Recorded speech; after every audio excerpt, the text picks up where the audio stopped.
राठौर और आप देख रहे हैं नेक्स्ट 9 न्यूज। महाराष्ट्र में सियासत दिन पर दिन तेज होती जा रही है। जैसा कि आप जानते ही हैं कि महाराष्ट्र में शिवसेना दो गुटों में बटी हुई है। एक तरफ तो है शिवसेना के प्रमुख उद्धव ठाकरे और दूसरी ही तरफ है मौजूदा मुख्यमंत्री एकनाथ शिंदे।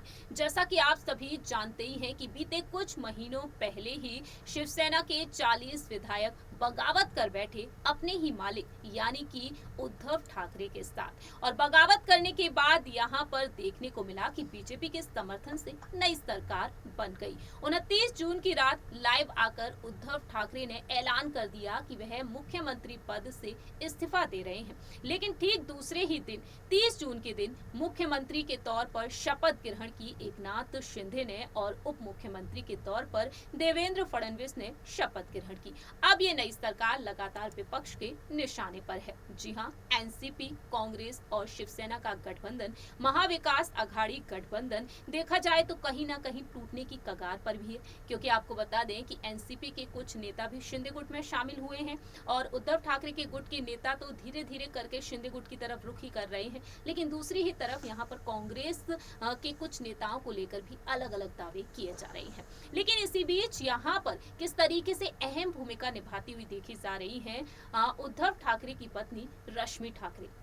जी हाँ, रश्मि ठाकरे हमेशा ही पर्दे के पीछे रहकर काम करती चली आ रही हैं। अब यहाँ पर सवाल उठता है कि आखिरकार रश्मि ठाकरे यहाँ पर अब कौन सा बड़ा फैसला ले सकती हैं। दरअसल बागी विधायकों को मनाने की पूरी कोशिश की रश्मि ठाकरे ने बीते कुछ महीनों पहले, जब वह बगावत कर बैठे थे, गुवाहाटी पहुंच चुके थे एकनाथ शिंदे विधायकों के साथ। लेकिन दूसरी ही तरफ रश्मि ठाकरे ने बागी विधायकों की पत्नियों को कॉल किया, मैसेज किया कि वह अपने पतियों को मनाएं। लेकिन ऐसे में देखने को मिला कि रश्मि ठाकरे तमाम बड़ी दिक्कतों का सामना करती हुई भी देखी गई है। अब देखा जाए सुप्रीम कोर्ट का फैसला जिस तरीके से आया है, 16 विधायकों की अयोग्यता को लेकर सुनवाई फिलहाल तो जारी है। लेकिन चुनाव आयोग पर जो रोक लगी हुई थी सुप्रीम कोर्ट की तरफ से कि चुनाव चिन्ह पर चुनाव आयोग अभी अपना कोई भी फैसला ना सुनाए, अब इस रोक को हटा दिया गया है। चुनाव आयोग ही अपना फैसला सुनाएगा शिवसेना के चुनाव चिन्ह पर। आखिरकार फैसला किसके पक्ष में होगा? क्या बहुमत के हिसाब से शिंदे गुट के पक्ष में,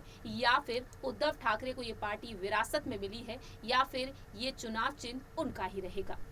लेकिन इसी बीच रश्मि ठाकरे को लेकर तमाम सवाल खड़े होते हैं। आपको बता दें कि शिवसेना के उद्धव गुट से बाहर हो चुके, इस्तीफा दे चुके अपने पद से रामदास कदम ने बीते कई दिनों पहले कई बड़े खुलासे किए थे। उन्होंने यहाँ पर खुलासा कर दिया था कि रश्मि ठाकरे कभी आगे ही नहीं आई। रश्मि ठाकरे किस तरीके से यहाँ पर काफी ज्यादा दुखी रही जब उद्धव ठाकरे ने सीएम पद से इस्तीफा दे दिया था। उस दौरान रश्मि ठाकरे काफी रोई भी थी, क्योंकि उन्होंने खुलासा किया कि उद्धव ठाकरे ने खुद इस बात की जानकारी दी थी कि मातोश्री में रश्मि ठाकरे किस तरीके से रोई थी, क्योंकि उन्होंने साफ तौर पर कह दिया था कि शिवसेना उनकी है और सीएम पद भी उनका है। ऐसे में देखा जाए रश्मि ठाकरे हमेशा ही उद्धव के साथ खड़ी होती हुई नजर आई हैं, चाहे यहाँ पर सुख हो चाहे दुख हो। लेकिन अब यहाँ पर सुप्रीम कोर्ट का जो फैसला आ चुका है, जैसा कि हमने तमाम रिपोर्ट्स के जरिए बताया, कपिल सिब्बल ने अपनी क्या दलीलें रखी, हरीश साल्वे ने क्या दलीलें रखी, हमारे लाइव सेशन के जरिए भी हम आपको बताते चले आ रहे हैं। लेकिन इस फैसले के बाद क्या रश्मि ठाकरे बागी विधायकों के खिलाफ कोई एक्शन लेंगी,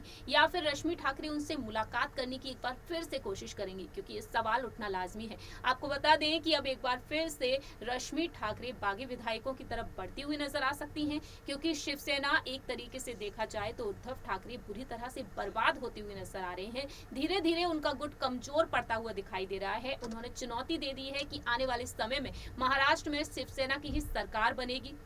दूसरी ही तरफ आगामी बीएमसी चुनाव को लेकर सियासत तेज है। ऐसे में रश्मि ठाकरे अहम भूमिका निभाती हुई एक बार फिर से नजर आ सकती हैं। आदित्य ठाकरे जिस तरीके से आंदोलन करते हुए दिखाई दे रहे हैं, आदित्य ठाकरे निष्ठा यात्रा को जारी किए हुए हैं। मातोश्री में बागी विधायकों के स्वागत के लिए वह हमेशा ही तैयार है। ऐसे में रश्मि ठाकरे या तो फोन के जरिए उनसे बातचीत कर सकती हैं या फिर मुलाकात करने के लिए जा सकती हैं। लेकिन यहाँ पर वक्त के साथ साथ ही पता चलेगा रश्मि ठाकरे आखिरकार क्या कुछ करती हुई नजर आएंगी। लेकिन आपकी क्या राय है यहाँ पर? आखिरकार शिवसेना का चुनाव चिन्ह किसके पक्ष में होना चाहिए, ये आप बता सकते हैं कमेंट सेक्शन में। फिलहाल के लिए हम चलते हैं, तब तक के लिए आप देखते रहिए नेक्स्ट 9 न्यूज।